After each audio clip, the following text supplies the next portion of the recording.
Hi, I'm Jeff Dixon. Welcome to Seriously, where we ask the question, seriously, did that happen? And seriously, that's real? And seriously, we can learn from that? And the great news is the answer is yes to all of it. Here's something that you may or may not be familiar with. Gary Kremen found an online dating service called Match.com. Then his girlfriend left him for another man that she found on, wait for it, Match.com. Seriously, did that happen? I mean, come on. What is the irony of that? He finds a dating site, his girlfriend leaves him for someone that she finds on the dating site that he created. Did that happen? Seriously? Really? Well, yeah. Let me tell you what actually happened, because it's a pretty interesting story. Gary Kremen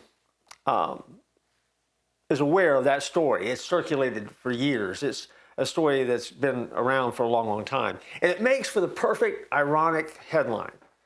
But there is a little bit more accurate version that, as you already understand, gets lost sometimes in the reporting that takes place. And then in the world of sharing information online, sharing through social media, looking for clickbait, there's always the truth and then not quite the truth. And so the story is not quite true. Kremen did date a woman during Match.com's early days as he was getting the company off the ground. But they did officially break up. Now, who ended it? Who broke it off with who? Nobody's talking about that. But then, after the breakup, she did indeed meet her new boyfriend on Match.com. Kremen has kind of dealt with it and laughed about it and said, well, it wasn't quite as dramatic as people want to repeat the original story. But the reality is, yes, she met someone through the site that he founded, and it wasn't quite that she left him for someone, but it was close. And the story, it's ironic enough to stick. It's the kind of thing, when you hear that, you just go, seriously, that's just so weird. That has to be true. And it is. But the truth of that story does get lost. And the truth makes sense when you start putting it into the right categories and you tell it with the right inflection and you get all of the details in the right order. But there's some things that are about that story that are incredibly spiritual that we want to share in this episode. There are some spiritual lessons. First of all, always remember, you can't control the outcomes of what you create. Think about it. Kremen built a platform to connect people, and it worked. Not just in the way he personally hoped at the time. In a spiritual sense, we plant seeds, we build things, we invest energy, but the outcome has never been ours to control. If you're a follower of Jesus Christ, you know that in Proverbs 16:3 it says, commit your work to the Lord and your plans will be established. Our job is to do the work and do our best. At the end of the day, God is in charge, always has been. Second spiritual lesson is this: innovation doesn't guarantee personal fulfillment. See, success in business, and Match.com has been very successful, doesn't protect your heart. You can build something massive, you can change an industry, you can create cultural impact, and still experience relational disappointment. Jesus said it this way: what does it profit a man to gain the whole world and forfeit a soul? Having impact and having intimacy is not the same thing. In a spiritual sense, having an impact for God and having an intimacy with Jesus is not the same thing. And you can have impact minus the intimacy with Jesus. And the impact won't matter as much. There won't be joy. There won't be fulfillment. It just won't be what you had hoped it would be. However, if you are intimate with Jesus and you build that relationship in the right way, the impact you have will bring you all of those blessings that you anticipate and want in your spiritual walk. Third thing, irony is part of life in a fallen world, something that the book of Ecclesiastes talks about a lot.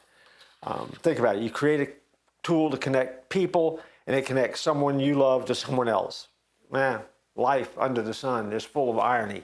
Ecclesiastes 9:11 says, time and change happen to them all. When you mature in your faith, and you have to mature in your faith, it means that you learn to trust God even when it feels ironically unfair. Next spiritual lesson, simply this. Technology is neutral, but it shapes relationships. Because the problem with the Match.com story, both versions of it, the true version and the original sensational version of it, is that Match.com doesn't steal anyone. It didn't before, it doesn't now. It's a tool.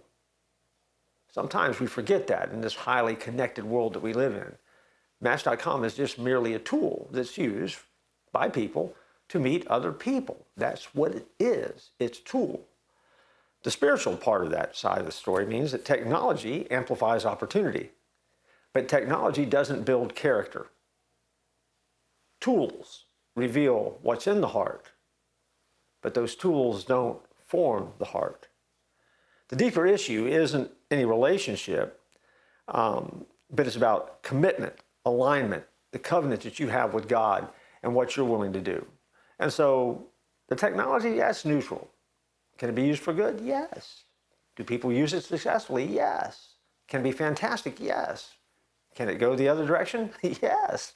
Because it's a tool like any other tool that can go horribly wrong. Fifth, you have to guard against bitterness. If the dramatic version of this story were true, bitterness would become a very easy trap. But bitterness will harden you faster than betrayal will. Hebrews 12:15 warns, see to it that no root, get that right, see to it that no root of bitterness springs up within you. When your life feels ironic or unfair, how you respond to that reveals your spiritual depth. Next thing I want you to see spiritually is simply this, and this is the last thing. God's plans are not ever derailed by your own personal loss. Kremen survived.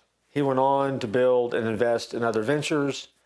The loss of a girlfriend, no matter how it happened on Match.com, didn't define him. There are going to be moments when you are rejected. Spiritually, rejection is not the end of your calling. Being disappointed isn't your destiny. God has been in the business for many, many years of redeeming irony. Romans 8:28 still stands, even in awkward Silicon Valley stories. He takes and works all things together for good for those that love him. Maybe the irony of Match.com isn't that its founder lost a girlfriend. Maybe the spiritual takeaway is that it reminds us you can build a system to connect the world, but you still need God to guard your heart. Technology can match profiles all day long, but only God will transform your heart. So seriously, it did happen. Just maybe not the way you heard it, but there's a lot we can learn from it if we're willing. I look forward to joining you in our next episode.